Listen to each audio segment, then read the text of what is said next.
miserable Sunday morning. Do you see that? No. Minus 10, minus...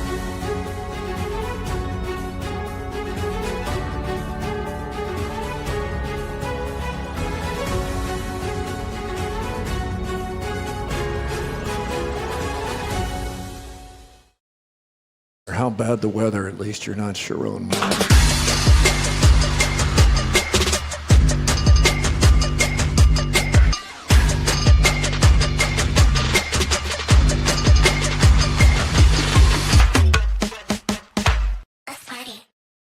No.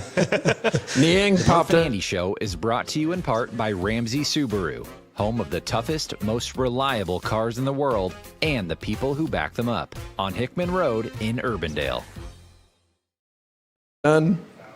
I'm Chris Williams. Join me weekly for the CW Pod on Iowa Everywhere, where I do a lot of sports business, the business of college sports, breaking down college football, and of course, intriguing interviews as well, weekly on Iowa Everywhere. Like Attention all campers. Keith Murphy. What I do have are a very particular set of skills I've acquired over a very long career. Andy Fales. I'm telling you straight, it's my way or the highway. Powered by AD. Just a bit outside. Murph and Andy. Live and on demand across Iowa Everywhere from the Channel Seed Studios. Murph and Andy. Connected by Cellular Advantage. I am so glad to get Friday here, get the weekend started. We are live at the Des Moines Athletic Club. Andy, I was here last weekend, and I love it here. It's just a cool, laid-back, classy athletic vibe. It is a brand new downtown bar. It's not in the Skywalk. It's down on the street. I live downtown. Yeah, I'm not sure if you I knew was just that, thinking about so. that today. You're an East Sider. Yeah, you are an East Sider. Yeah, he's an East Sider. Wow. Yeah, you can go to East Side night East at the fair Side. and everything. You can get in. I'll get in there and I'll get in a fight. I'll go to East Side night and I will brawl. Well, we got. But before you Ross go, we got Peterson, if you're watching this year at the fair, I'm coming for you, pal. Well, we got to get you some tats before you're welcome at East Side night. Some tats, some ink. I might get a Des Moines Athletic Club tat. I really like it here, and they opened up early for us, which I appreciate. And the weather sucks. Yeah, it's not good. It's going to get worse. Good. No, it is right. Yeah, this is the warm day. So if you're going to join us, this is maybe the good time to get out of the house. Sixth and Locust. I had my wife just dropped me off. That's the best thing. You just get dropped off at a bar. That is the best thing. Yeah. There you go, honey. Have fun. Go in there. Have fun with your friends. Yeah. We'll pick you up in a couple hours. I'll just be home taking care of all the important things. I made the mistake of trying to park on the east side of here where there's a lot of construction and just a lot going on toward the Civic Center there. Park on if you're going to come to the Des Moines Athletic Club, the first place you should look for parking is west of here. So like 8th Street, there was a bunch of spots. Can you point to which direction west? That way. Thank you, Andy. Left. Yeah. If you're looking, if north is up, Murph, left is where you should park. Yeah. So there are spots down there, but the Des Moines Athletic Club, I think the best way for people to kind of get in their mindset about what this place is it is owned. It was created by the same guy that did Hello Marjorie, Secret Admirer, and Good News Darling. Nick Tillinghast, he's an incredible bar owner, really does everything top notch. He's not had a dud yet. Everything has worked really well. So he's real careful with all this kind of stuff. And it's good with themes. He's really good with themes, but this is not quite the same as those other bars. This is really just kind of a really approachable, come as you are type place downtown. I mean, it sounds like Des Moines Athletic Club. Now, I will point out, I was telling my mom on the way down here where I was going. She thought you're coming to work out. What? No, she didn't. She said, is it like the Missouri Athletic Club? Now, the Missouri Athletic Club is like a hoity-toity downtown country club in St. Louis. Okay, yeah, there's one of those in Minneapolis, Milwaukee. I think all the big cities have those kind of things. And for a while, my grandfather was a member there, and when we were kids, and I was permanently scarred by an experience down there. You saw nudity, didn't you? Yeah. The men all swam naked. All the old men. Yeah. I don't think you were at an athletic club. No. I think you were at a bathhouse. There was some shady stuff going on there. There's no doubt. There's no doubt. There was no gym. I mean, they had basketball and stuff, but it was like men would go down there and they're really fancy restaurants. Did they wear shorts when they played hoops? Yeah, they wore clothes everywhere else, but when they went, I think there was a rule they couldn't wear any clothes in the pool because it would get it dirty. What kind of rule is that? It's a terrible rule. I don't know where they came up with it. It's like it's from the Dark Ages or something. But oh yeah, I went in there and I saw the pool and the men were naked. These old men with droopy swingers. Jeez, out there dribbling with 3 balls. Yeah, I mean, just it looked like a. Like a clock, like a grandfather clock. Ding, ding, ding, ding, ding, ding, back and forth between the knees. It was, I was permanently scarred. So I was no, that's not this. But it's like I had to give it another chance because there were, wedding receptions and stuff that I went to later on down there. But I would go down there and I would be like, yeah, this is where I saw old men's hairy butts. Jeez. All right. Well, hey, that's a promo for the Des Moines Athletic Club in downtown Des Moines. All right. The Guest House Tavern and Oyster in West Des Moines sets the table for sports and more today, including Cyclone Sweep, Jimmy effing Rogers, Michigan Mess, presented by Guest House Tavern. Nightly specials, including tonight's Surf and Turf. You might want to make a reservation if you're going there tonight. This is a busy time of the year for dining out. Yeah, they got the fireplace going there. It's all decorated for Christmas and the comfort food that they do better than anybody else. So, yeah, out there at Guest House, it'll be a popular weekend there, no doubt. Right now, high or low since the last show. Presented by Wealth Charter Retirement Planning and Tax. Good time to give Tim Hawkins and company a call there as you enter into the Christmas holidays and we run up our debt. Then you look ahead at all the contribution limits that are going up next year. He can talk you through all that kind of stuff. Help plan your whole retirement portfolio, just your savings in general. WealthCharterRetirement.com. I'm going low. Really? Today? Yeah. Friday low is rare. It's rare, and maybe I'm reaching here, but, the older I get, the older I get. Yeah, I've noticed that. And closer to death. I am turning into an old man, and I can tell because of the things that I worry about, like breathing. Well, it hasn't gotten to that point yet. That's coming. Like when it snows and then Kahala drives on the driveway before I get a chance to pull the snowblower out. Now, see, I thought you were about to say Kahala drives, and I just worry about her safety, and it just ties me up. I do worry about that. Yeah, of course I do. But I drove on it too. She packs the snow down. Yeah, so as you can see, I got out there this morning and early in the morning, and I went nuts with the snowblower. But there's still some snow on there because we drove on it before I had a chance to use the snowblower, and now it's all smushed down there, and it's too cold, and that stuff. And I can't get a perfectly clean driveway now. That's rough. That's rough. It is. And like old men care about that stuff. Not the ones at the bathhouse, right? Yeah, you care about. You're like, don't drive on it until I get a chance. Snowblower. Right? See, I don't care about that, but I know the old men neighbors that I have are judging me for that. Like, because they have perfectly clean driveways. They'll give you the stink eye if you just pull in and turn around in their driveway. They see my driveway and they're judging me for having snow still on it. Andrew's like disembodied voice right over there today. I'm here. He's off camera by choice, but he's just over there. Just once in a while you hear from him.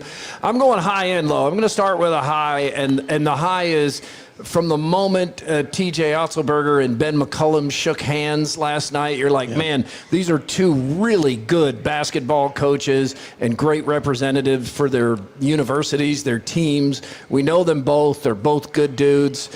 And they both can coach. They have different styles, but watching them match wits last night and seeing that game, I was like, man, yes, sign me up for more of this. Like, so many more years of that. That would be great.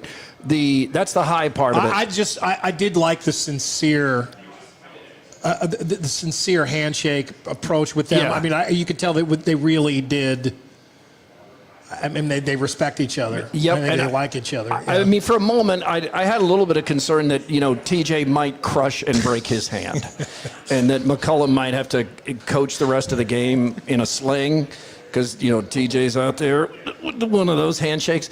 But the low part of my high-low here is just it's exhausting, but just the predictable backlash that in this case comes from a niche of Hawkeye fans that I just get flooded with this. Well, I can see you're happy tonight. Yep, Cyclone Murph just out celebrating, got what you wanted, got that big win with all your biased coverage, and it's more than it should be, but like somehow there's some people out there that don't put together that there's a niche of Cyclone fans that do the same thing when the Hawkeyes are rolling and that coverage is favorable, or if the Cyclones are losing, it's like, why you hate on the Cyclones? I mean, I know you're a Hawkeye fan, but like last night was one of those nights where a couple of people just made me think, they just got under your skin. Just so exhausting. Like, come on, man. Don't you know the playbook? There is bias. It's your bias. Yeah, no kidding. Yeah, you love it. You love it no matter what we're doing, whether we're doing news or we're doing sports. It's being accused of bias by people who are clearly biased. And they could don't not be more clear. They don't get that. They don't see that. They don't see it. Let's get to that game and get the buzz. The Buzz. Brought to you by Logier Heating and Cooling. Undoubtedly a busy Friday for Logier Heating and Cooling here as we get ready for this weekend here. Heating and cooling solutions. Heating right now is what you're interested in. Des Moines area families for 120 years. All right, the buzz is so Iowa State completes the Big Four sweep. That is football, wrestling, men's and women's basketball. Iowa State, first time the Cyclones have ever done it. And the biggest reason for that is that 21-year losing streak in wrestling. But there is also a 15-year losing streak in football. So it won't surprise you, and as that factoid was put out there, Hawkeye fans right away Hawkeye fans have done this many times. Or Hawkeyes have done this many times. Why didn't say you didn't? I actually pointed it out because I anticipated that.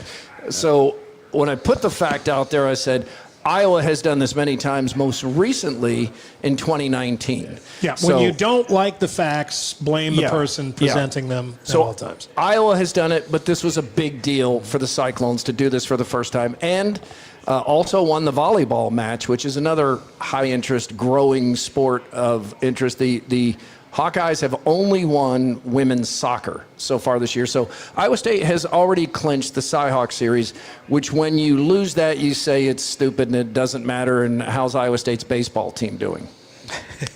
That's how they come back. Yeah, a lot of that going around.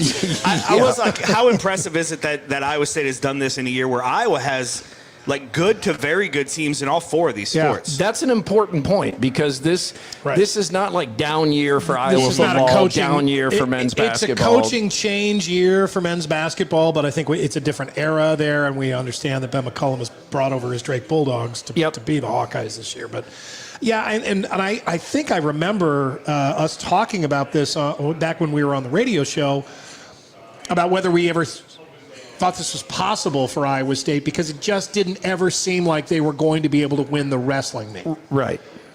And I mean, there's a little bit of luck involved, but mostly you just have to kind of have all good teams all set up at a time where the other school maybe doesn't, or you've got to straight up and down beat them, which I think Iowa State has done that this year. I mean, this is not as you said, I mean, there's not a lame duck team in there. Right. In this case, Iowa is top 25 in football, top 5 in wrestling, top 11 in women's basketball, and ranked number 26 in men's basketball. So to lose all of those is a tip of the cap to Iowa State. Now, I think Cyclone fans should enjoy this because I think with money and the financial situation being what it is as it stands now, it is going to be difficult for Iowa State to do this again if things don't change dramatically because we are seeing in real time Texas Tech football, just one example, BYU basketball, another. If you have money it's much more likely you're going to win. And Iowa has more money than Iowa State, and in the future, that is only going to grow significantly because of the huge gap in media rights deal. Well, but in football and men's basketball, you also have to keep your coach. Yes. Which is difficult to do. And Iowa and Iowa State are, I mean, other than having just incredibly fortunate situations like Kirk Ferentz or Lisa Bluter, people can come in and hire coaches away from the University of Iowa, and Iowa can't do anything about it either. I mean, they're just not, they're not that wealthy. They're not that high on the totem pole.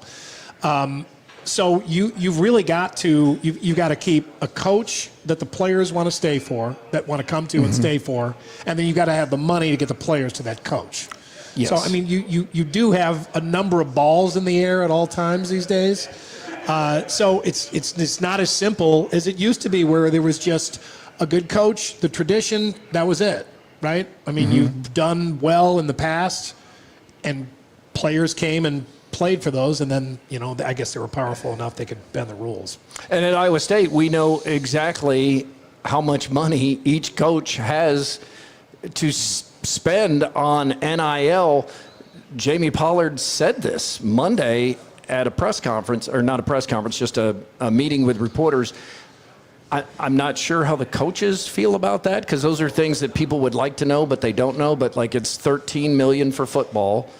It's $5 million for men's basketball, $750,000 for women's basketball. I don't know if the coaches wanted that information out there, but it was interesting for me. I was glad to hear it. Let's get to this game.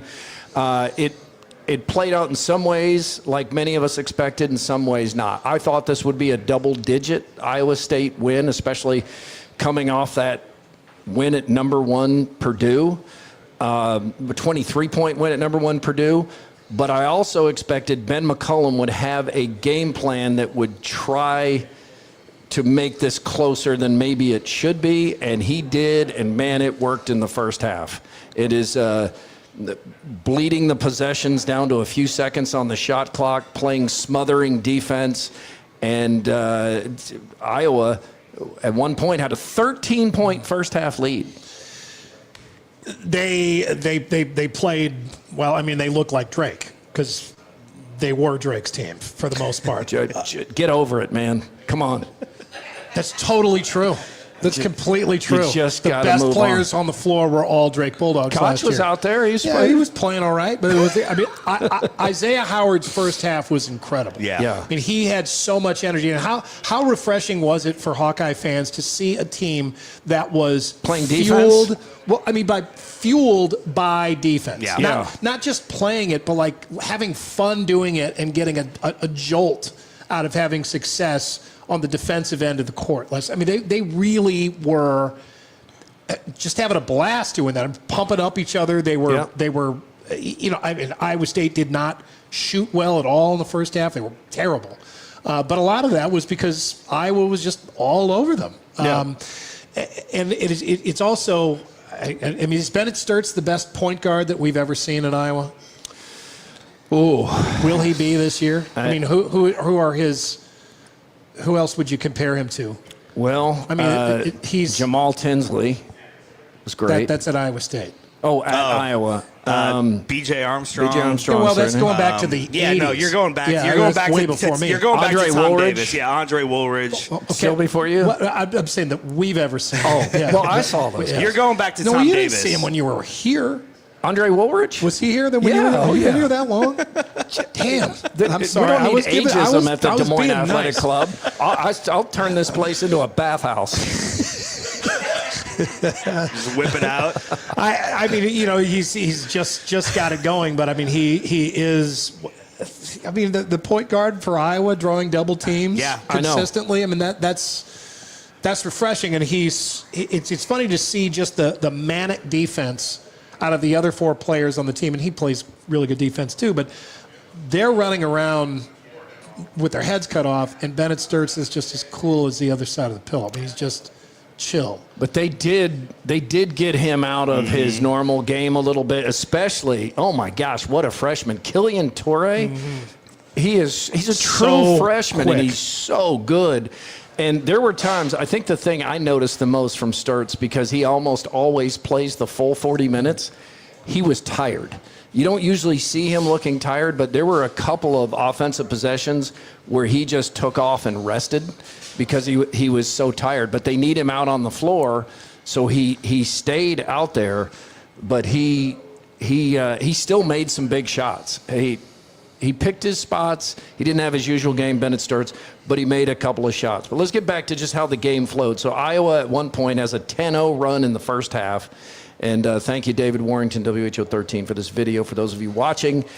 So 10-0 run. They get up 13. Iowa State, after T.J. Otzelberger calls a timeout and just gets all over his Cyclones, they get it down to 8 at the half. And didn't you feel, and AD, watching from a Hawkeye perspective, didn't you feel down 8 at Iowa State's going to come back and take the lead? Yeah, you knew they had a run in them, and it was just like, can Iowa withstand that storm and still keep the game close? They were missing so many shots that they would normally. I mean, if you just compare that game with their last game at Purdue, I mean, they were polar opposites. Yes. The first half there. They weren't hitting shots they normally hit. You knew that eventually that was going to catch, and they were going to start.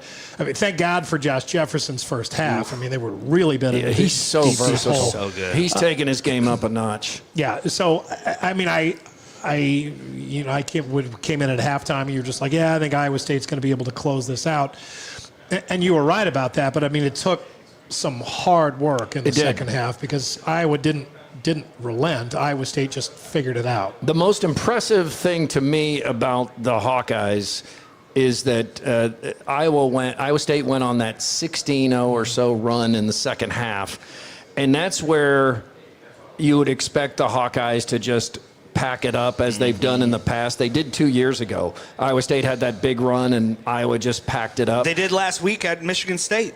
Yep. They did not pack it up here. They fought back. They got back in the game. Sturts hits that 3 late. They're down 1 point, and it's not Hawkeye fans that are nervous. It's Cyclone fans that are nervous because this would be, moving up to number 4, beating at number 1, and you're playing, as Andy has reminded us 7 times already, Drake's team from last year. And they're right there at the end. Well, but they did play last night like Drake played last year. I mean, you saw that a number of times where same coach there would be that inevitable wave from the talented opponent in the second half, and Drake would kind of rope-a-dope a little bit, absorb it, and then mount their own comeback. And the Joshua Jefferson free throws, the 2 to seal it, those are impressive. Those are pressure-packed when you're shooting free throws like that. I think the most this is common across almost all fans, but there was a lot of complaining about the officiating from Hawkeye fans. I think even more than usual. And the thing that got sent to me, so I'll just speak to the fans I personally heard from, was the free throw discrepancy over and over and over again. And the thing you have to know as a basketball fan, that is not a data point you can look at and determine that the officials were bad or against you. It's style of play more than anything, unless the officials really were bad and against you. But in this case, Iowa moves the ball around and tries to take a shot with like less than 5 on the shot clock, and it's almost always a jump shot or a 3. It's not a bunch of penetration, which draws fouls. So just for an example here, Iowa ran Maryland out of Carver Hawkeye Arena last weekend by 20 points.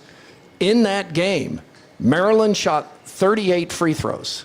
Iowa shot 12. That's Iowa's style of play. Because Iowa State shot a bunch more free throws than Iowa doesn't mean the officials were out to get Iowa. Now, do you get home cooking? Of course. The referees are human. They respond to the crowd, and at times the coach is working them. But this is more a style of play than it is some conspiracy to give Iowa State a win. Well, and it's a situation that they have right there. Most of these guys were Division II recruits. They have to play their ass off. They know that. They played hard. They've never had to play any other way in Division I, whether it was last year at Drake or this year at Iowa. They have to get out there and chase the ball, get in the way, get in the lanes. And some of those times, you're going to commit fouls. A lot of those times, you're going to commit fouls. It's just the way that they have to play. But that's a trade-off that they're willing to make. I mean, they don't have the guys right now to play another way than that. I don't know that Ben McCollum, even if he did have the guys, would have them playing another way. I mean, it is an aggressive defense team that fills space and pursues the ball all over the court. Iowa State wins it 66-62. What is that? 3 straight for the Cyclones in the men's basketball? I think that's right. 3 straight? Well, it goes back to the 25-point win. That was 2 years ago. 2 years ago, the first one. Yeah, that sounds right. Yeah. I think the Hawkeyes had won the year before by a wide that's margin. right. So I think it's 3 straight. I think you're right. But 66-62. So Iowa State Iowa State moves to 10-0. Iowa now 8-2. And here's some thoughts after the game from Tots, Lipsey, and McCollum. I think certainly in the first half they were the more physical team, right? They were more physical defensively. They were more physical offensively. And I think certainly challenging our guys at halftime, knowing that was going to be a big part of it. Our ball pressure, generating turnovers, scoring off our turnovers. They came in right away and sort of punched us in the mouth. We weren't ready. They fought the whole game, played a great game. I just think we made enough plays in the end to come out with the win. But overall, we didn't perform how we wanted to, but ended up getting the win, which is the most important thing. I thought we played good, but I like to win. I mean, I don't know, like, I'm just not into the other stuff. I don't know. I'm a process guy at heart, so I understand the process piece. I understand that you got to keep getting better. Don't let the highs get too high and the whole lows get too low, but it's a point game. We want to win. Just win. It is what it is. If I'm a Hawkeye fan, I love hearing that from Ben McCollum. AD? Yeah, absolutely. I mean, for me, last night was a moral victory. I saw a lot out of Iowa, especially a week after getting beaten badly in a game similar to that. That makes me excited about the rest of the season and certainly excited about the coach. But I'm glad to hear him say, hey, that's not – I don't come out of that happy that we lost that game. That pisses me off. I want to win that game. And, yeah, I mean, Iowa certainly got – really? Coach. You really feel that way? You didn't get any kind of moral victory I did. out of that? No, I'm saying okay. I did. I'm glad he didn't. Well, I'm glad the team didn't. I'm glad that's how they're positioning themselves. Okay, yeah. But I absolutely did. Last night was certainly a moral victory. They went up 5 spots in Ken Palm. I think they'll probably be ranked on Monday after that showing. I mean, that says a lot. And so, yeah, I got a lot of moral victory out of that. I'm glad he didn't. I don't think there's any way that you can look at it and not think, okay, well, when he gets some better players, yes, how good are we going to be? But at the same time, I mean, he has an incredibly special group right now that he's been with for a long time, and these guys know each other really well. They have all stepped up in levels 2 years in a row and had to make those kind of adjustments and push themselves to the total limit. I don't know that he's ever going to have a collection like this again.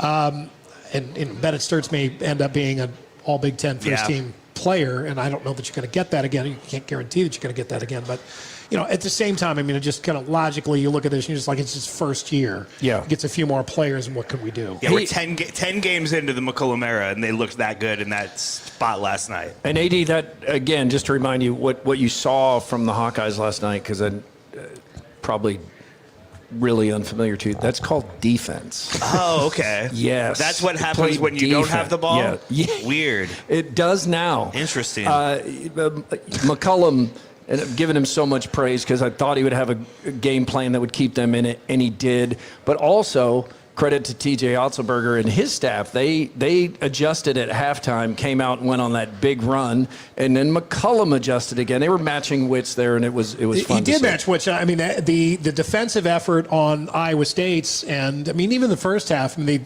the effort was absolutely there. I mean, that's a TJ likes to play defense. His teams play hard defense. Ooh, yeah. And they kept it up, and they got more effective in the second half, but they were still really pushing hard in the first half. It was a fun game to watch. Iowa State introduced new football coach Jimmy Rogers to fans, and it was kind of some bad timing to have the fans be excited because the Hawkeyes were dominating at that point, but Rogers went Maximus and won the crowd. And let's beat the fucking Hawks. Let's go.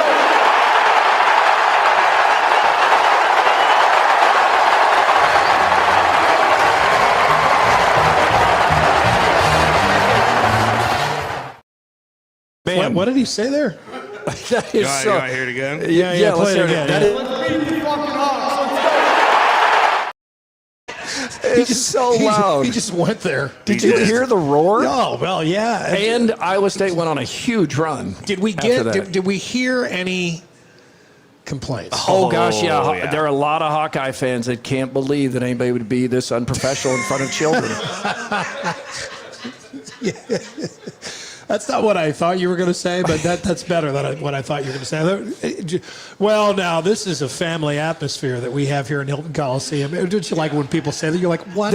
I was there last week. I've never heard so many F-bombs. To be fair, there were some Cyclone fans, too, that just feel like this isn't a booster outing. These are families sitting in the stands, and he is a representative of the university. I bet Jamie Pollard didn't love it. Well, no, I mean, it's not something we've seen before, so it's new. There are two things here. I mean, one is kids hear this word usually probably when their parents are watching Netflix. No, I had heard that word from my old man at least 10 times a day. So kids know the word. So this is maybe there's somebody homeschooled out there that has never heard it. But the kids hear the word, and then part two is a different thing is, do you want your university representative on that stage in that environment saying that? So those are two separate things. I'm not offended. I thought it was fun. I enjoyed it. I think most fans absolutely loved it, but it is 100% a talking point of should he have done that? Well, yeah. I mean, he won the crowd. He instantly made a name for himself. I think we're making T-shirts. Are we making T-shirts? Ray Gun's probably already got them out. I'm sure.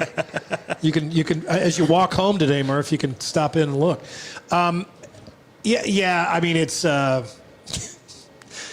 if you're him though. I mean, he's following Matt Campbell, which is going to be a really tough act to follow. I think that's what made it great, though. Just go in another direction. This guy's like, I'm not one to give speeches. He's got kind of a common name that doesn't really stand out, and he just immediately made himself stand out. He won the crowd. Let's get a quickie poll from WCI Pools and Spas. It's really tough to pull the bias out of this because there are a lot of Hawkeye fans who were offended that if their guy did it, would have absolutely loved it, and vice versa. There are a lot of Cyclone fans that are going, God, that was incredible. I just loved it, man. Jimmy effing Rogers. That if a Hawkeye would have done it, would have said, that's the T-shirt that's got to be out, Jimmy effing Rogers. Isn't that it? Isn't that it? Ray Gun has that right now. Jimmy effing Rogers. Ray Gun has that right now.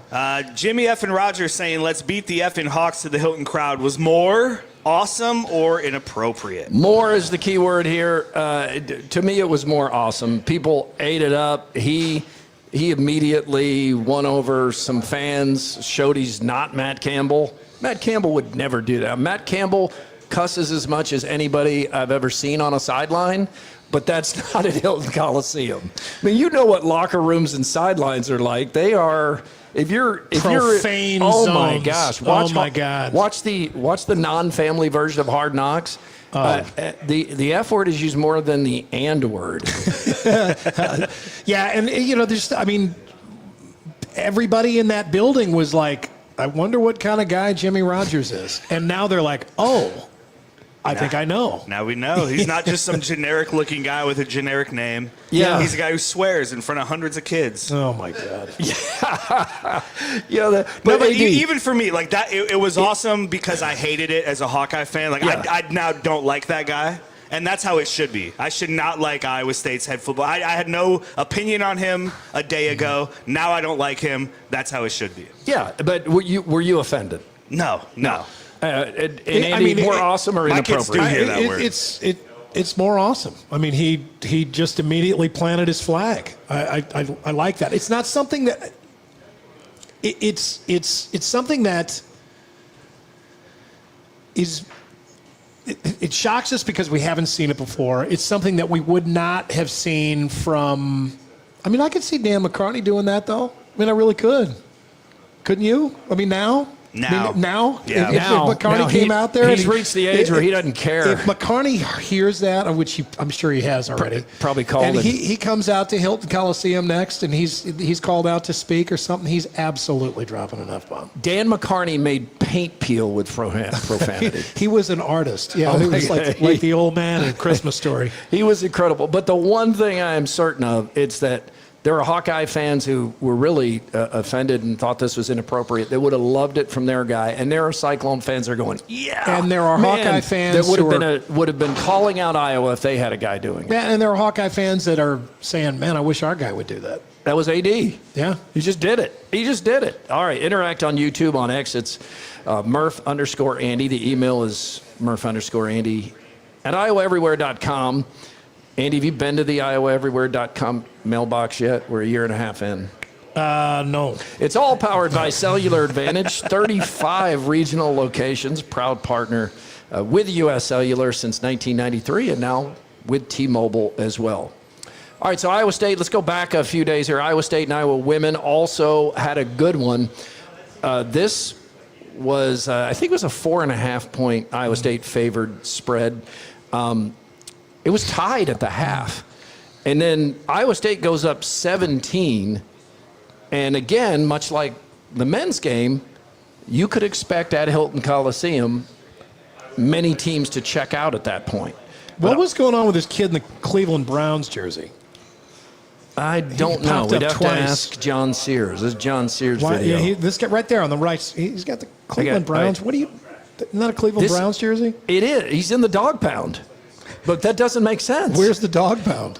Yeah, I don't. It's in Cleveland. I don't know. He's a big Nick Chubb fan. Yeah, all right. I don't know. Iowa State goes up 17, but Iowa roars back and gets back in it.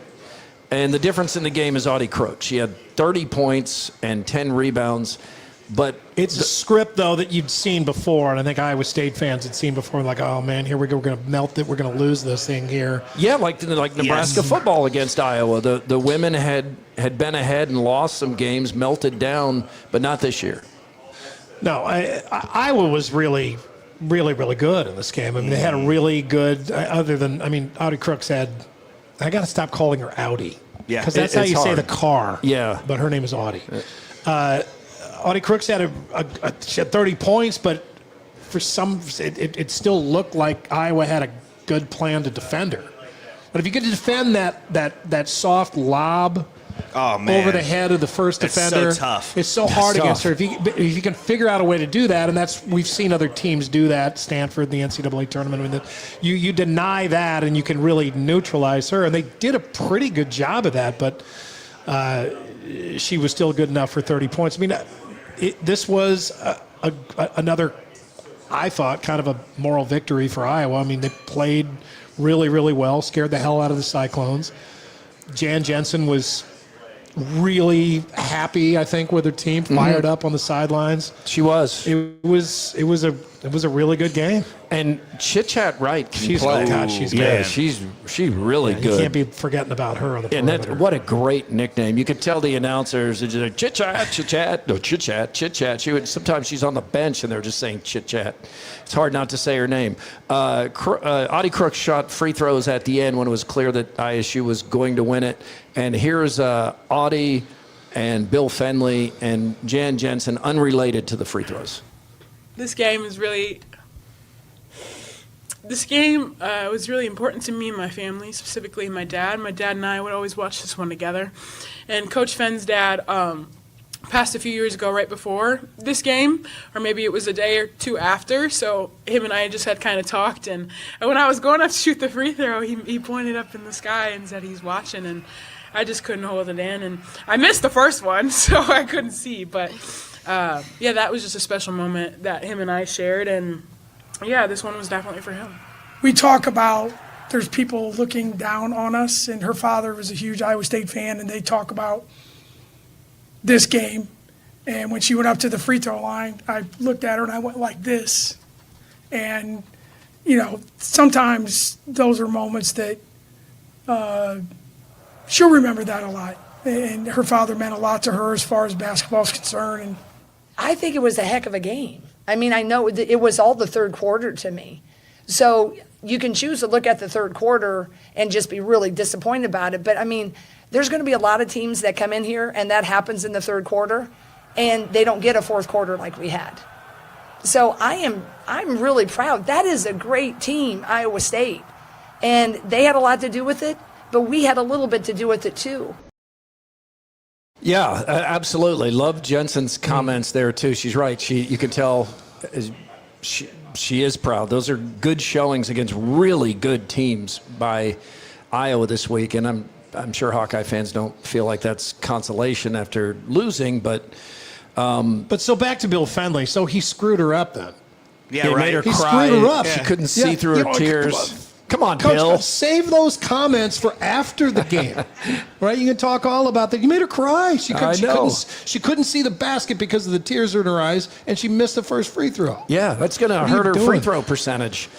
And Audie Crooks is somebody. There's so much chatter, especially within the rivalry, about she's not getting enough calls because she's taken for granted, kind of the Shaq thing where she's such a physical presence, such a big presence in the middle that she doesn't get the calls. And then, the Hawkeye fans were on the other side of that for much of the night. Like, she's getting all the calls and she's ragdolling people and throwing them around and they're not calling anything. She's traveling. She gets the benefit of everything. Again, you got to remember the lens of your bias here as you look at this.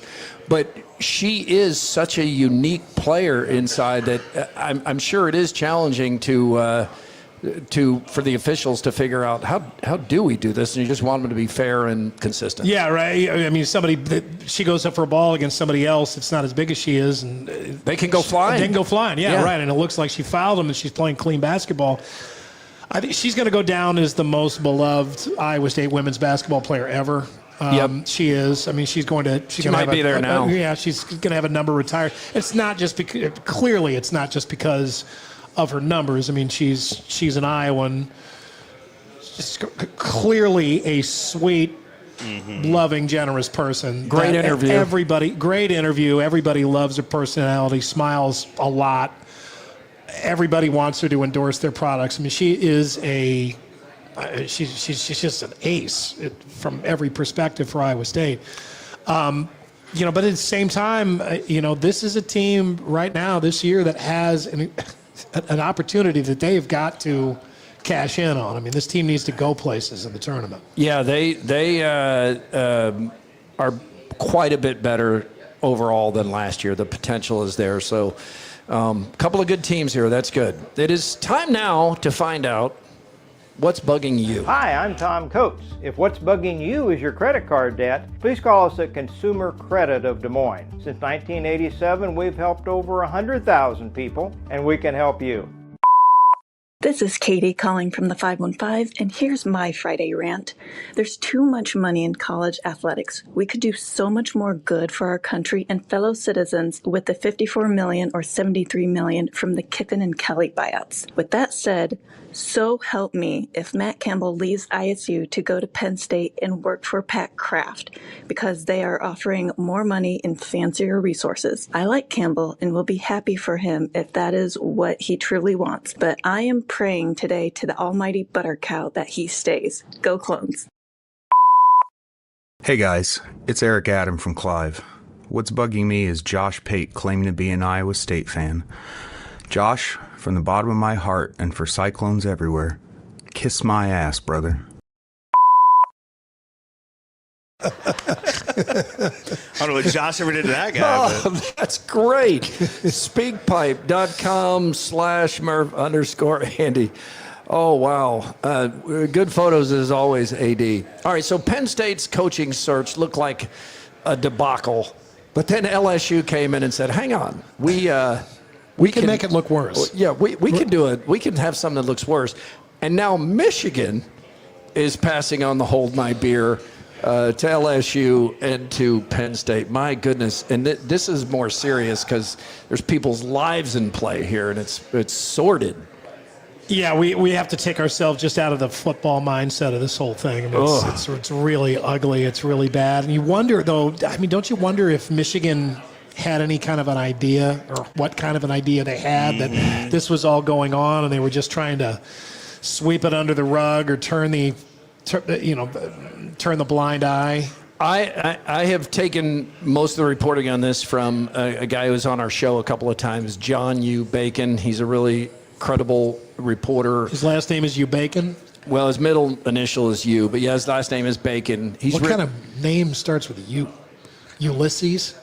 John Ulysses Bacon? Can you fact check I will find out. John U. Bacon so Andy can listen to what I have to say for a moment? He's so preoccupied with what the U could possibly stand for. It is John U. Bacon. Let's see if I can find out what the U stands for.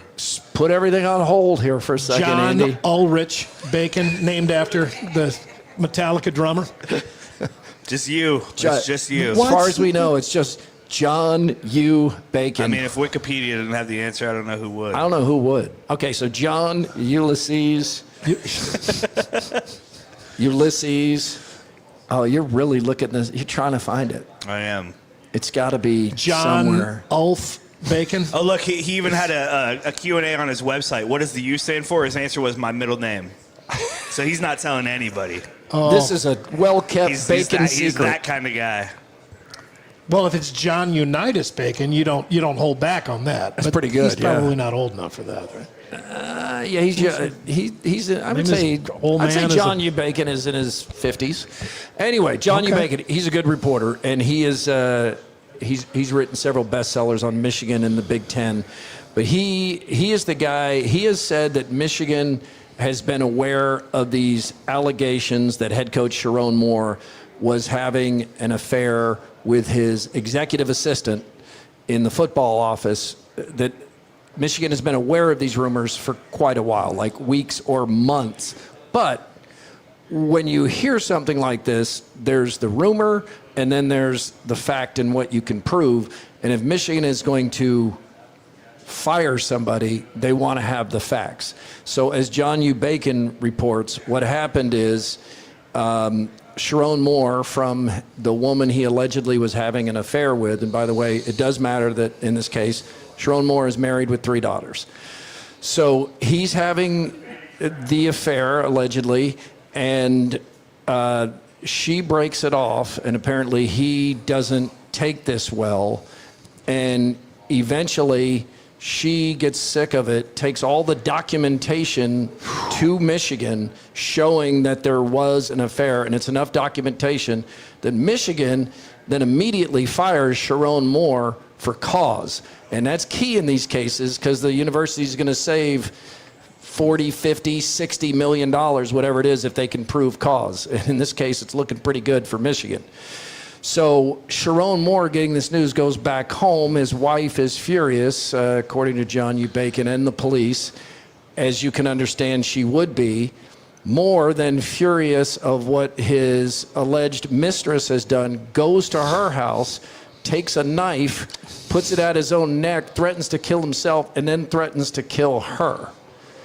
So today, Sharon Moore has been charged, and the charges they're pretty serious and they're plentiful. The charges are felony home invasion 3rd degree, stalking, and breaking and entering felony. So he's in jail. That's a mess. And meantime, just from the sports part of it, it is funny they how need a football coach. Yeah, sports fans listen to all that. They're like, who's going to be the coach? That's quite a story. So you're telling me they need a coach? Michigan needs a football coach. But that's what we do. It's a terrible time to need a coach. It's way too late, especially the ilk of the Michigan job. And you can't go what are you going to go to one of his staff members? I mean, do you want to do that? You may have to. Tony Kornheiser said on PTI that I'd try to turn Matt Campbell around. Like he's not there. He's not coaching yet. Try to get Matt Campbell because this is Kornheiser. Michigan's a better job. I disagree with that. I think Matt Campbell's in a better fit for him. And Michigan, their expectations are just as high as Penn State, but they won a national championship a couple of years ago. Yeah. Yeah. Yeah, that's interesting. I mean, can you imagine? I don't think you want to be at Michigan right now with this mess going on. I mean, It's a because you got a mess. bunch of players that were attached to Sharon. You've got. I mean, Campbell's not leaving Penn State. No, I mean that piece has not broken off yet at Michigan. So, yeah, I mean this looks like a just kind of a duff year for Michigan, right? They're going to have to just be like, well. We're just going to have to kind of sit this one out, and we'll go get them next year. Brian Kelly. No, they work on that Michigan accent. I know it's such a mess there at Michigan. I think one thing that it well, does. I mean, right now it is, but it is. You know, they've had messes. That's a big, powerful, kind of bulletproof program. They'll be all right. But man, Sharon Moore, this is like. He blew it all up. You man. cut all ties here. I mean, he blew it all up. He blew up the family life, this is going to be the job, the money, the future in coaching. I mean, I don't know that you come back from this. Bobby Petrino did. I mean, people they come back. What are you kidding me? Americans come back from crazy stuff. Allegedly threatening Tiger a woman, Woods though? Well, that's terrible. But that's a step absolutely beyond. awful. I got my mistress on the back of my motorcycle. Showed up in the neck brace and just a road rash on his face. Why did he do that? Why did he think that was a good idea? All right, so I got a silver lining for Cyclone fans because I was here last Saturday, and Iowa State. I was here at the Des Moines Athletic Where's the Club. dark cloud for them right now? Well, Matt Campbell left. Okay. Yeah, because I was here, and Iowa State had just beaten the number one team in the country by 23 points at their place. And the tables here, you could hear the discussions. They were happy, but inevitably it would turn back to, I can't believe Matt Campbell's gone. But here's where I think it's good. Say Matt Campbell turned down Penn State, which he was never going to do. So don't believe that Jamie Pollard forced Matt Campbell out. He was taking this job. But let's say he didn't take it, and now Michigan comes along. You just exhaled, and now he goes to Michigan because he would be the guy they would go for right now if he's still at Iowa State, undoubtedly. There's no one else out there of his credentials. Yeah, I totally agree. Same region, same kind of job, late in the game. Yeah, absolutely. I mean, you would have had to, if you somehow fended off Penn State, I don't think you're going to fend off Michigan. A bad look was ESPN having Michigan alum Adam Schefter do all the reporting and reaction to this. So Schefter, who has been a big Sharon Moore defender, among other things, goes on the air live and says, well, we haven't heard from Sharon Moore yet, so let's not pass any judgment till we hear from Sharon Moore. Well, we can't hear from him because he's in jail. I mean, that's why we haven't heard from Sharon Moore, and he didn't use his one phone call to call ESPN to react. Yeah, I mean, I know what he's saying. You do want to hear the other side, but yeah, I mean, you get a college guy, get Wetzel on there, somebody that knows college football, and somebody who's not biased because he's a Michigan man. Yeah, right. You'd almost think he want to be. You know what? I'll tell you. I'm going to sit this one out. Let the dust settle a little bit. I don't want to be attached to this. It's like you talking on McCullum and the former Drake Bulldogs. I mean, I thought I provided very, very balanced coverage. Andy, here's a stat for you: 11 Michigan football staffers have been arrested or banned since Jim Harbaugh arrived. Jeez. That place has been pretty messy. They got a national title, and they're okay with that. I think they're still kind of fueled by that a little bit. But they are. Yeah. Well, the Harbaugh today is like, I didn't threaten anybody. Yeah. I'm looking better every day. An MOU. Do you know what an MOU is, AD? No, I don't. That's a memorandum of understanding. That's what Notre Dame has, a memorandum of understanding from the College Football Committee that if Notre Dame beginning next year is ranked 12th or higher, they automatically get into the college football playoffs. And ADs, not this AD, different ADs, college ADs, have threatened to freeze Notre Dame out of scheduling if this isn't changed. And I hope they do. I do too. You can't. Georgia doesn't get this. Yeah. Alabama doesn't get this. Ohio State doesn't get this. Well, Notre Dame has made a living off preferential treatment forever. You know, whether it's network coverage or, just staying just out of reach of whatever conference is trying to woo them, being the carrot in front of the nose for generations. But yeah, this is just flat out unfair. The problem is there isn't a central governing body to step up and be like, nope, we're not doing it. You have to have this. You got to have like a rally of the other commissioners who all get on the same page and decide that they're going to do something about it. But I don't know who they appeal to, right? I mean, what's the rule here? Who sets the college rule? football. There aren't rules. No. Let's just make them up as they go. All right. Let's go to Throwdowns. You ready, AD? Let's do it. Throwdowns. It's Throwdowns. Backed by Heartland Tire and Auto. Heartland Tire and Auto brings us Throwdowns each and every day, where they treat you like family. Some bad weather around, get some check your new tires. Yeah, absolutely. Ooh. I was on the ride home from Ames last night, and it was a little slick there. It was not a lot of fun. I-35 in the wintertime. Does your glass have a hole in it? Mine had a hole in it. Thank God you're done, because mine's been right in front of the camera.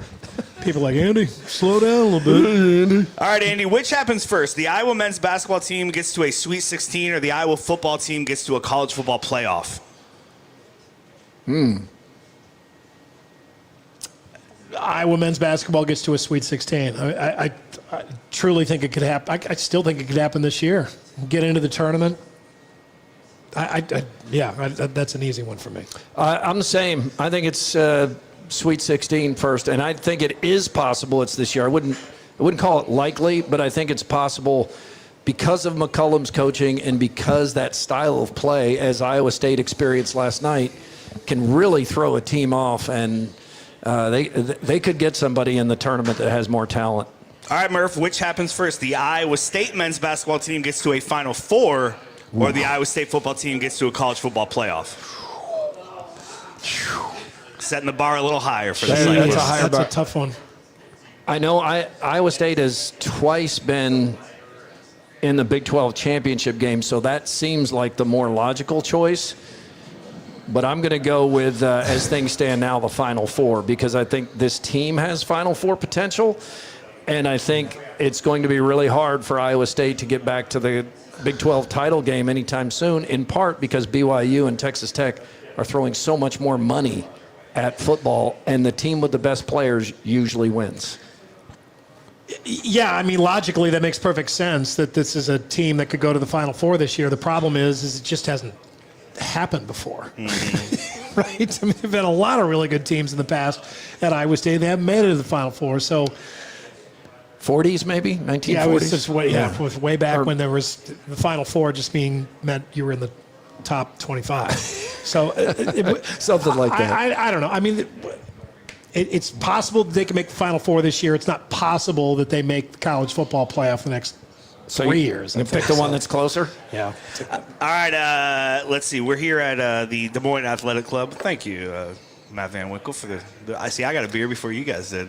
But let me ask you this. The nice thing about not being on camera. I feel like every time we mention Des Moines Athletic Club Andy's. now, we have to...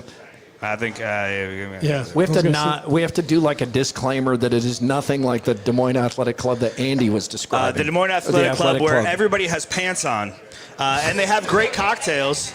I'm going to, let's see, I lost my place here a little bit. Murph, Cocktails. if I say I'm going to make you a mystery cocktail with your choice of liquor, what's your go-to? Bourbon, for sure. I think it's my only... All right. Maybe my only choice. Unless I'm making a Bloody Mary, that's not good with bourbon. Yeah, that'd be terrible. Yeah. Bloody bourbon? Yeah. Easily bourbon, not close. Rye, preferably. But so that's not bourbon. No, all right. Yeah. You're fine. Rye. We'll get I'm going specific tequila. here. Give me tequila. Really? Yeah. A tequila cocktail? Tell me your Yeah. favorite tequila cocktails and don't say margarita. Well, like at bars like this, whenever they have like mezcal or tequila, and then there's like citrusy stuff in there. Sometimes there's like a little chili, like a little spice at the end. I'm always a sucker for that kind of thing. I'll let that slide. I just looked directly into a light, and I'm seeing stars right now. I mean, I can't. Spots. I'm seeing spots right now. You're seeing stars like Scott Sipker over there. Oh, that's not a star. It's Scott Sipker. Confluence is the official beer of Murph and Andy. I just laid that one up for you. Jeez, I'm sorry. Confluence is, hey, Scott, can you come over and, Scott? Hey, Scott, pay attention. Try to pay some attention. Confluence is where good things come together. Andy, what are you drinking today? I'm going with the Old Tavern. Yeah, this is I think this is Des Moines IPA. Enjoy that. It's going AD, down what do too you have quickly. going? You don't even I'm know. with you, the Old Tavern, yeah. All right. Ready or not, and I don't think he's ready, Scott School. Scott School, Scott School, Scott School is cool. Yeah. Hi, everybody. Welcome to Scott School. If you're wondering why it's called seconds and it's minutes and hours, it's because minute is actually prima minuto, which is first minute, and second minute is just seconds. We just call it seconds. And that's Scott School. That sounds like a bunch of crap. That was kind of perfect. We're like, move the Is that camera, real? move the camera. Yeah, the reason we call it seconds is it really second minute and first minute, and then there's a third minute and a fourth minute, but we just stopped after that because our clocks aren't that specific. Scott, I like your shirt. Are you coming from the club or going there later? This is actually my Southwestern winter effect. This nice, Yeah, that's isn't kind of it? nice. Thank you. That's kind of a nice shirt. Yeah. It's Fix, flannel. my friend. Should I open up another I don't button? think people wear flannel to the club. Oh my It gosh. Scott School is presented by Carbless Premium Handcrafted Cocktails. Ooh. And you got a live show coming up Hell Tuesday. yeah, we do. on- A very carbless Christmas. It's actually Monday at Simon's. And then we'll also be doing a show presented by Carbless, our regular show, on Tuesday. 2 overthinkings in 1 week. It must be an early Christmas. It certainly is an early Christmas. And the watermelon carbless, I think it's the best carbless. All right, let's put this out there. Stupid quickie poll. You forgot this week. I did. Yeah, I which is realize so that now. rare for you. I know. So let's ask the people in the comments for a stupid quickie poll. And All right. AD, when just interrupt us when you see a good one. Or do you have one off the top of your head since you didn't do the one thing that's asked of you? Yes, I do. What would you say?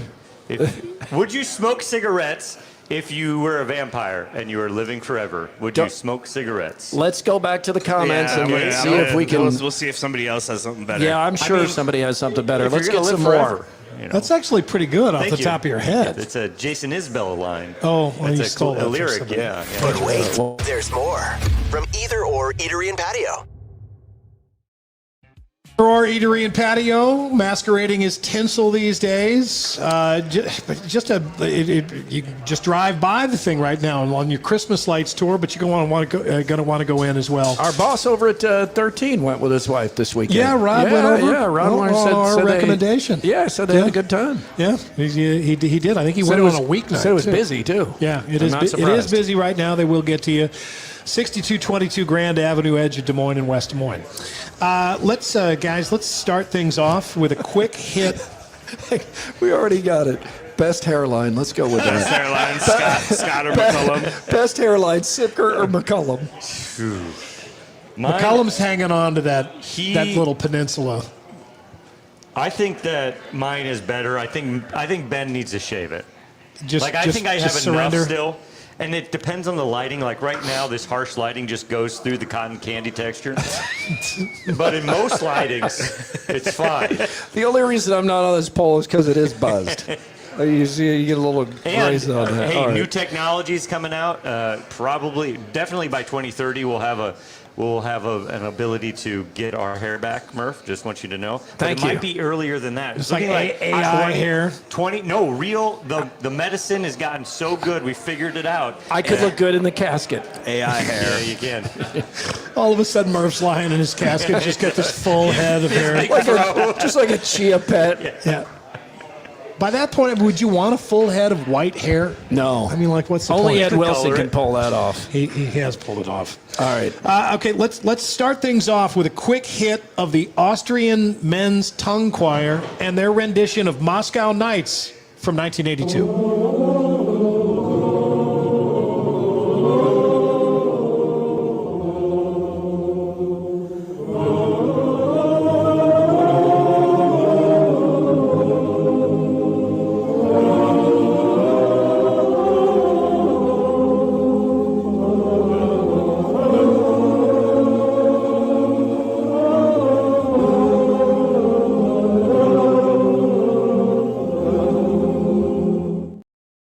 What's up with the creepy side-eye stare that some of those guys are giving while they're flapping their tongues? Those are Russians for you. That was pretty good, though. For a tongue choir? No, it was the good. best I've It's seen. the best tongue choir I've ever seen. Wait, did you say they're the Moscow? What were they called? No. That was Moscow Knights from the Austrian men's tongue those choir. were Austrian dudes? Yeah, there's a women's tongue choir, too. Don't we know? No comment. Rod Stewart is returning to the State Fair next summer. Oh, for the man. first time in more than 40 years, he will be 81. By the time that returns. If he's having fun and he's enjoying it, I'm all for it. I've seen Rod Stewart in concert. It was probably 30 years to 40 years ago, a long time ago, and he was good. And he's got that unique voice, that gravelly voice, and he's an entertainer. Every picture tells a story. Is a fantastic album with. And he's got that lyric that really, when I realized it as a small child, what he was saying, it really made me realize that I don't know a lot of times how sexual lyrics are. The song "Spread Your Wings and Let Me Come Inside," 'cause Tonight's the night. Yeah. Yeah. Okay, so tonight's the night. It's like so on the nose what he's saying. I've seen video of him No pun lately intended. where he's like almost in that Frankie Valley stage where it's like that's terrible. I mean, is somebody at some point animatronic Rod Stewart? Yeah, who else is that? Cliff Richard. I saw him. Oh God. like that. Like Paul McCartney is still thriving in Yeah. concert from everything I've heard. And to be fair to Rod Stewart, he hasn't reached the Frankie Valley stage, but he might want to put "Do You Think I'm Sexy" like off the list. Like his catalog's deep enough. But I mean, isn't it fun to sing the songs ironically? I guess. When you get to that point, but the memes where he's compared next to Lady Elaine Fairchild from Mr. Rogers' Neighborhood. Hey, it just freaked me out. I'm always looking for good lookalikes. Oh my God, that's bold. Well, there you go. You got that one for this coming Sunday. Loved this post on Instagram the other day. 4 stages of a man's life. 1, you believe in Santa. 2, you don't believe in Santa. 3, you are Santa. And 4, you look like Santa. Yeah, Mr. Movie, stage 4. Yes. Oh, totally. Loved it. From BuzzFeed, speaking of Santas, mall Santas and some of their parents standing by, reveal the funniest things kids have asked them for. Here's a few of the suggestions. A former mall Santa says, one kid once climbed up onto my lap, looked very serious, and said, "I don't want toys. I want a receipt so I can return my brother." Jeez. I had to keep a straight face while the parents tried not to laugh. One kid asked for a Green Bay Packer one year. He had an entire plan about how he would feed him and take him outside to exercise, and he could sleep next to his toddler bed. That's very sweet. That's sweet. I like this one. After waiting 2 hours in line, my daughter asked Santa for a hot dog. Hungry. I'd like a hot dog, Santa. I'm hungry. I was a mall Santa for one night in 2002, and I had a 15 to 17-year-old girl whisper to me that she wished for her acne to go away. I, of course, had no training and was a dumb 22-year-old. I just told her it would go away on its own. I don't know if I traumatized her or helped her. Ooh. He's a 22-year-old Santa? And how thin is the list of mall Santas there? Well, first of all, when you said she was 17 and he was 22, what she asked for was not what I was expecting. I went the same way. I was not thinking acne. Well, that's why he revealed the 22 More part. like ass me. A 2-year-old asked for bread. Some bread. Bread? Yeah, Bread. Santa asked if he was sure that the kid didn't want anything else, and then the kid paused and said, "Butter?" That's good. I'm sorry, I can't. All of these, I'm picturing Billy Bob Thornton as bad Santa. Oh, yeah, you can't do that. Come on, kid. That'll ruin it. I'm just a dad, but one year my kid asked Santa for a forklift. When I told him the forklift would take up a lot of room and that Santa may not be able to deliver other kids' presents, my son said, "Dad, he can use the forklift to carry them." That's good. New research from Finance Buzz reveals the Christmas songs that annoy Americans the most. Christmas shoes. Not on the list. I can't believe it. Really? It must not have been that good a survey. But they used data from Google Trends and a survey of 1,250 U.S. adults to create the list. All I Want for Christmas Is You by Mariah Carey is number 1. It's just everywhere. It's just so popular. It's everywhere. Because to me, and this is a point of contention, one of the few things in music or movies we don't agree with, but like my son Cade, his favorite Christmas song is one I hate. Yeah. It's Paul McCartney's It's a Wonderful Christmas Time. That's on the list here. It's the synthesizers. I hate Simply Having a Wonderful Christmas. I hate that song. I do too.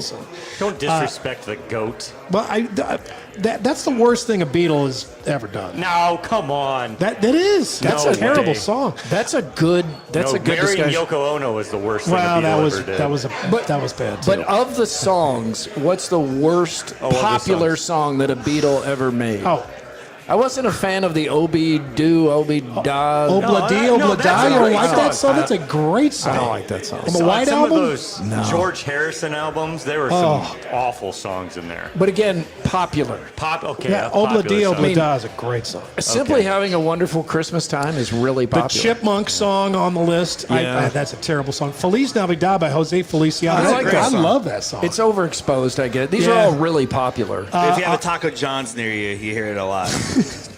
I do like that song. It reminds me of Christmas. Yeah. A Holly Jolly Christmas by Burl Ives. That's like my Come on, favorite man. Christmas song. That's a Come classic. on. Bunch of assholes built this thing together. Oh my gosh! By the way, thank you for the More team last week. Every time we have this, and Jenny just walked in, so I have to be careful. But we have this huge illuminated in the corner in the living room, Frosty the Snowman. And now every time I see him, I want to ask him about his 3 families.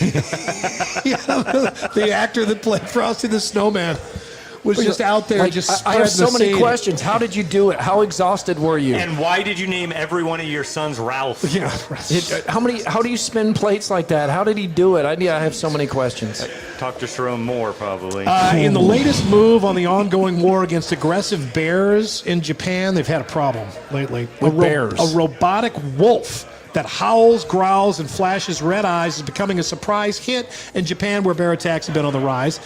When its sensors detect an animal nearby, the robot turns its head, lights up its glowing red eyes, and blasts loud sounds that are as loud as a car horn. Look at this thing. Wow. Yeah. When it says sees animals, does it also mean humans?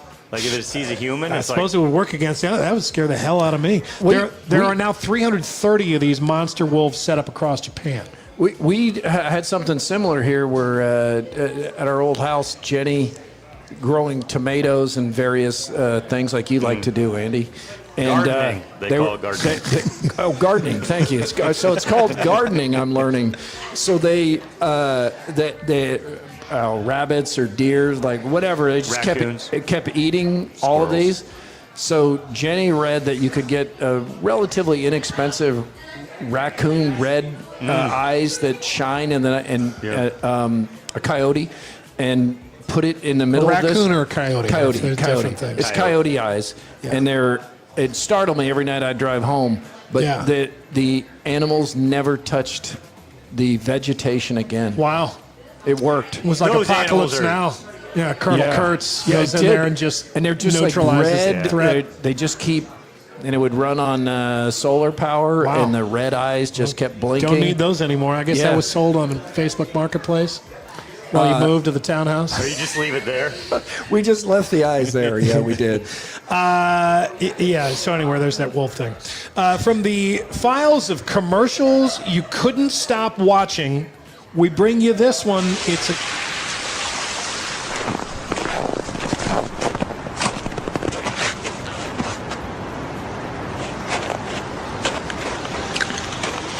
Ed?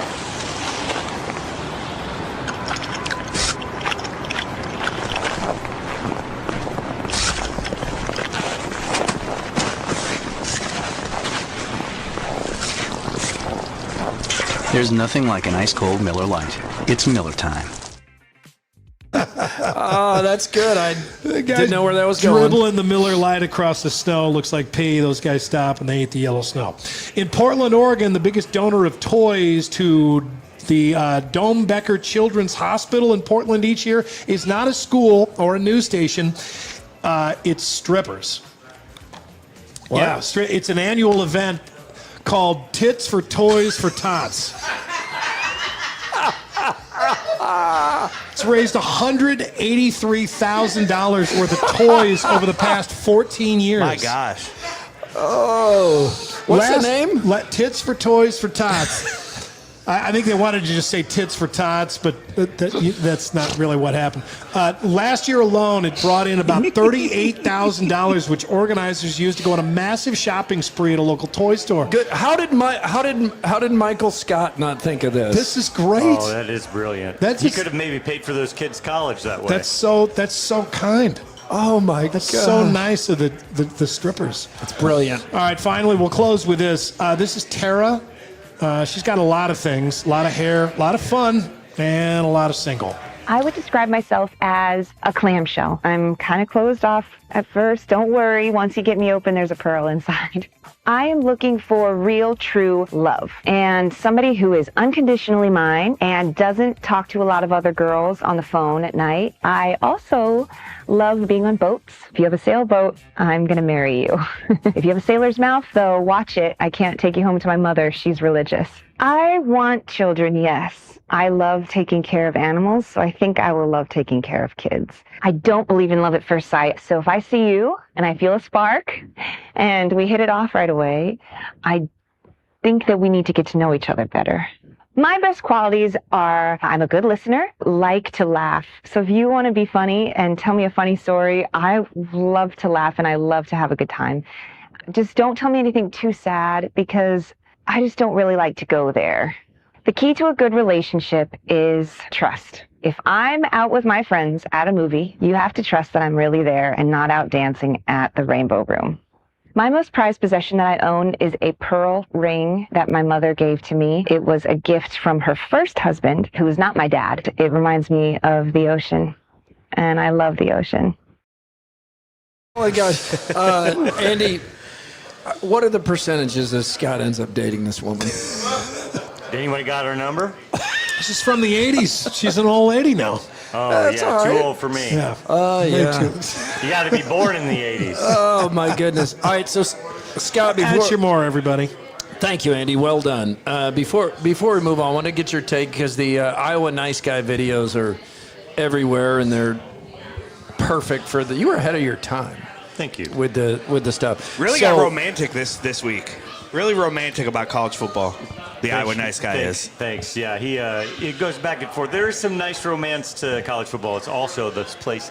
College football is so effed right now.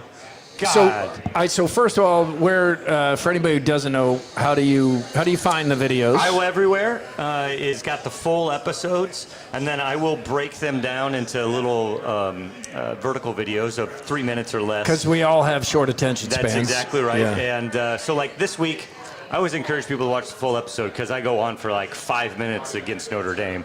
But I trim it down to 2 minutes and 30 seconds for a vertical video. And that's because Nick Ronkowski and I both wanted to lambast Notre Dame this week. So we just crammed it all in because it was really good. What's the main part of that message? Notre Dame is a bunch of entitled whiners. And they want to have their cake and eat it too, is essentially it. It's like, why can't this conference back us up?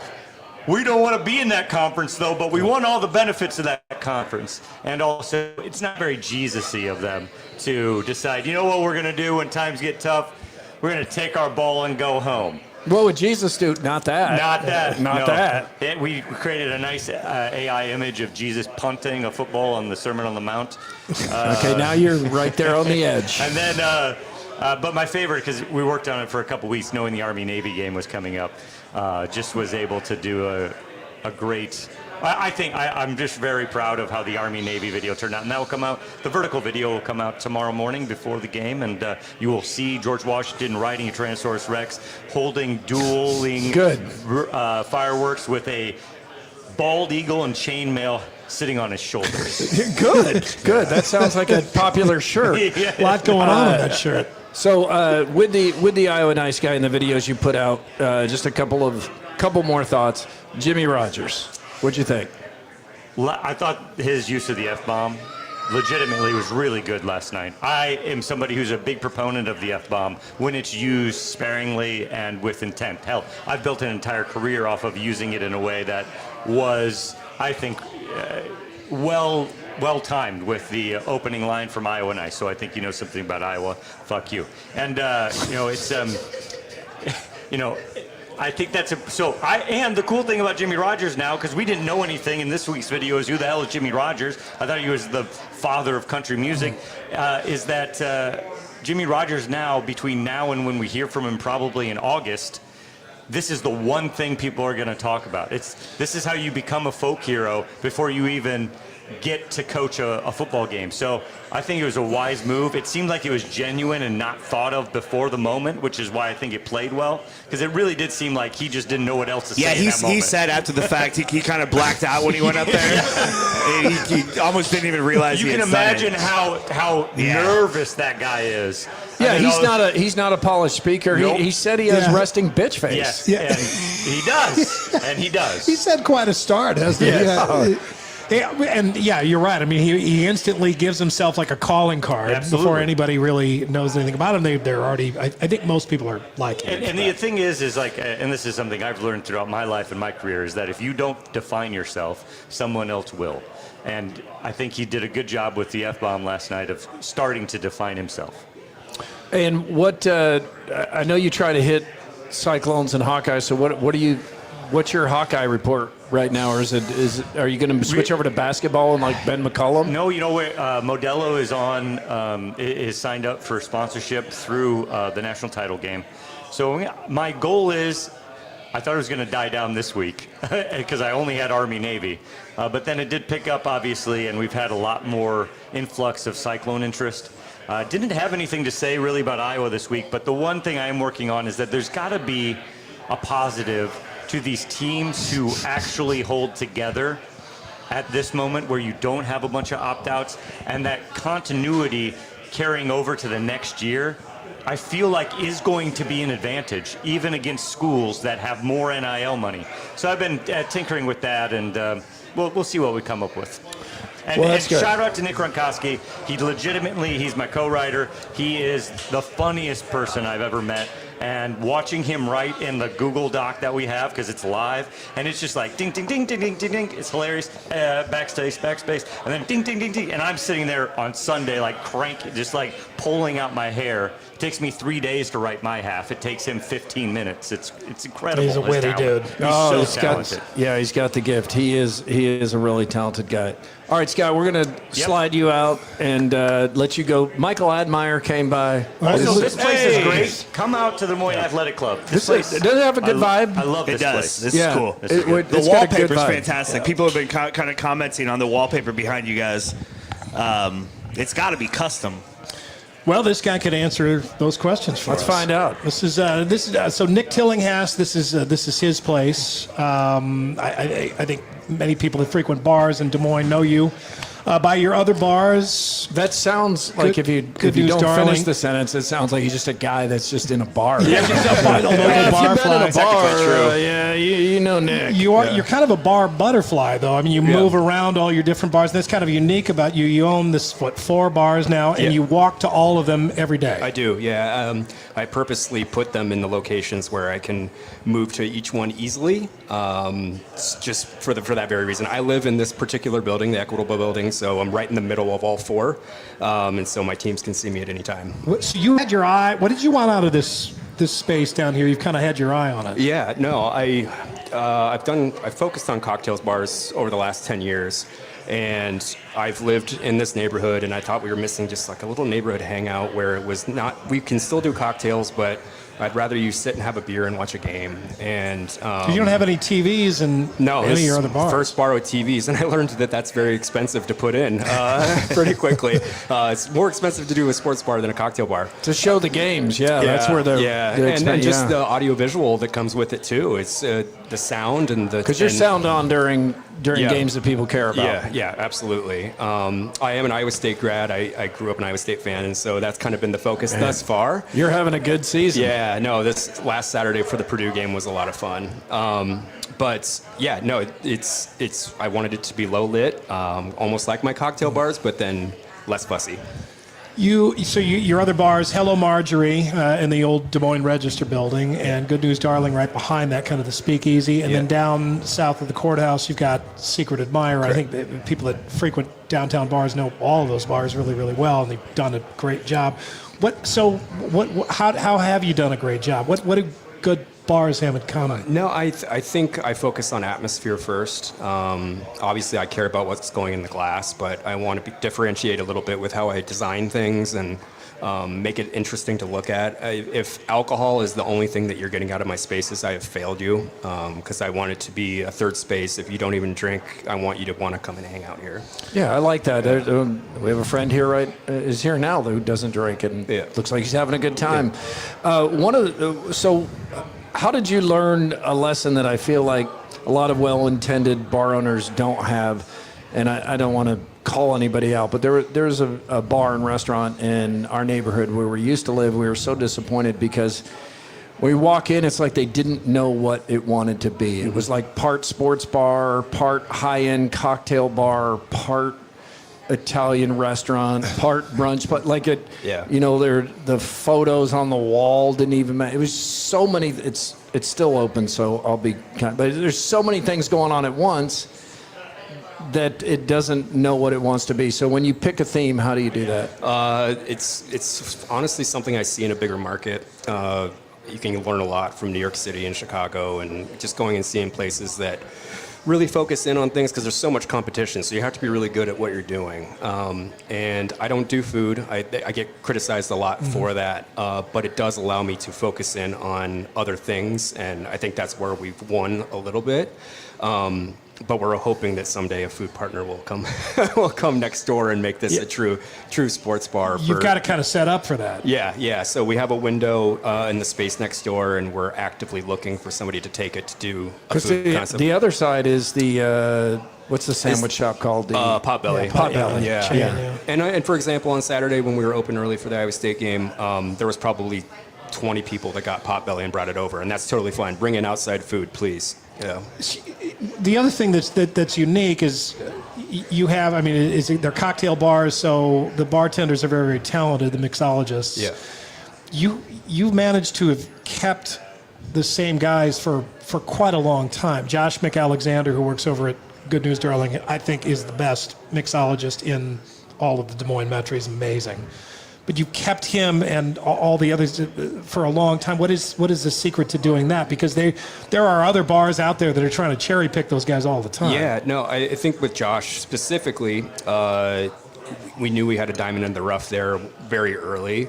And we had space behind Marjorie, and he was doing some very intricate things that didn't necessarily go well with the masses of Hello Marjorie, just with the people that we get. I'm like, well, let's create you a small room for you to do the weird stuff that you like to do. And so it was basically creating a bar for him. And then for everybody else, I hope that they feel like they're treated with respect, and that I'm there to help them and not get in their way. And so it's been 10 years of doing it, but I've gotten good at just letting talented people be talented and get the hell out of their way. And how annoying do you find Andy and his attempt to want to be a mixologist? No, I think it's great. Okay. We had a little conversation before we started today about him starting his Milk Watch journey, and it sounds like it's going well. So I'm a good bartender. You are. I know how to bartend, but I can go to a lot of other bars, and it's disappointing because I'm paying $15, $18 for a cocktail that I know I can go to my basement and I can make it way better. When I go to Nick's bar, specifically Marjorie and Good News Darling specifically, they make stuff that I cannot possibly hope to make. I can't come close to those things. Because Josh comes up with combinations that are just like, when you hear them, you're like, there is no way that tastes good. He uses mushrooms, cheese, Graziano sausage. Nothing's off the table. A grilled cheese sandwich is on the menu. It's like there's a grilled cheese sandwich drink right now, and you're like, that sounds. You just have to go in there and be like, okay, I'll take your word for it. I'll try it. Then you try it, and you're like, oh my God. Yeah. It's amazing. He's definitely He taken probably must have taken a while to win you over with that stuff. I mean, he takes a culinary approach, and even Todd up front at Hello Marjorie does the same. Yeah, right. Where He's it's just great, like too. nothing is off the table. Use flavors that work, and as long as they're palatable, go for it. And the price is the same, so I get something that there's no way that I can make there, which is why I like going to those bars. All right, a couple of things, Andy. Marty would like you to take the nipple off your glass of beer. And Kevin says, "Go Rails." Yeah, no, absolutely. I'm a 2007 Lincoln grad. There you go. The Roundhouse is featured on our wallpaper. An old, right an there. old, Yeah, an old, right there. Yeah, an that's old cool. friend that I graduated high school with drew that up, and it's go Rails indeed. Well, thanks for having us here. What's anybody need to know thinking about coming by the Des Moines Athletic Club, including, I know just from feedback, people that are not in walking distance like we are now. Yeah. They always wonder where the best place to park Yeah, is. so we are in true downtown. We are open 7 days a week. That will continue that. We want to be your stop for any big games that you want to watch. And then the best way, there's parking garages on either side of us. There's street parking. Obviously, if you're going to be indulging, we recommend Uber or something else. But there's options. There's options. All right, very good. Thank you for having us here. Thank you for having we us. really appreciate it. It is time for the Andrew Downs audio drop of the day. We call it the AD Squared. Powered by Game Day Men's Health. You can find them in Ankeny, West Des Moines, North Liberty, wherever you are. There's a game day near you. The Cyclones have taken a lot of game day testosterone. The Hawkeyes need to kind of catch up, right? It's Friday, so some parental advisory is necessary. None of these bleeps are necessary. It's all innocent conversation. But I have placed bleeps to make you hear things that aren't actually being said. What you hear is on you, not on us. It's This Week in Iowa. Unnecessary censorship. And he's also, Dan Marino, he was my favorite quarterback to watch of all time. I just love to watch him the football. Are there farmers like down in Mississippi trying to grow corn? And they're like, well, you really want to be a corn you can't stick around here in Mississippi. You need to go up there to Iowa. There's Campbell, if you're watching at the airport, doing the through the fence finger. I think the hardest thing for me was the great people at Iowa State who took a chance on me. I want to say you to Jamie Pollard, our athletic director. So they had to have Matt Campbell, and my goodness, have you looked at that? Accidentally put his bag of meth in there and sent it through the tube to the teller. How does that happen? He's in a hurry, man. I sent the meth. He's in a hurry. He's maybe a little bit disorganized. I know. We were in the back seat. We were holding hands. You said, "This is really romantic. I like this song. Let's." I was like, "Let's do it, honey." Good God, I did not say that. That was good stuff, Andrew. Oh yeah, happy hour live tonight at 6:30. Yeah. I think. If I'll be Jenny, did watching. you just hear that? No, she's okay, working. good. So we're still on for No, you're 6:30 good. tonight. You're on. That's fine. Looking at the contract. Yeah, right. Yeah, Yeah. it's all That's innocent what I heard. conversation. My goodness. All right, so quickie poll results from WCI Pools and Spas, including a listener-driven stupid quickie poll. Jimmy Rogers saying, let's beat the effing Hawks to the Hilton crowd was more awesome or inappropriate? Nick, what do you think? Awesome. I was there. It was awesome. Oh, you were there? Yeah. Well, you're in the majority. Man, that was a loud roar. And when he first was introduced, I was like, boy, bad timing on this. I know they had scheduled it, but Iowa had just been on a big run. Yeah, it was like a Super Bowl shuffle situation, right? And he turned that around. Well, when he walked out, he seemed it seemed a little too big for the moment, and he needed to drop the F-bomb in order to get out of there. Well, yeah, when in doubt, pull that F-bomb out, right? Yeah, that's a shirt. Yeah, there you go.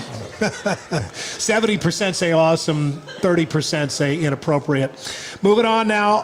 Who has the best hairline, Scott Sipker or Ben McCullum? Oh, geez. This is the dumbest. Ben McCullum, 56%. He's winning this one. 56-44. Jeez, Sipker taking another L. Poor guy.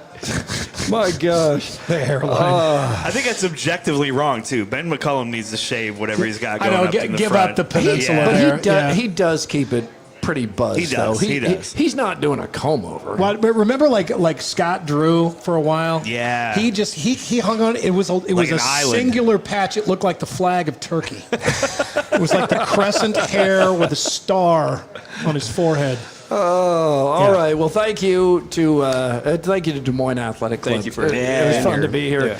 We have a lot of friends that are here too. Yeah, it's good seeing you. Thanks for making to be open yet. Murph and Andy part of your Friday. If you get a chance, please like, review, and subscribe on whatever platform you found us. Check out Andrew Downs' merch store at iowaeverywhere.com. I think it's technically not your store. It's not my store, but I run it. Okay, that's fair enough. We're back Monday. We hope you are too. Have a great weekend.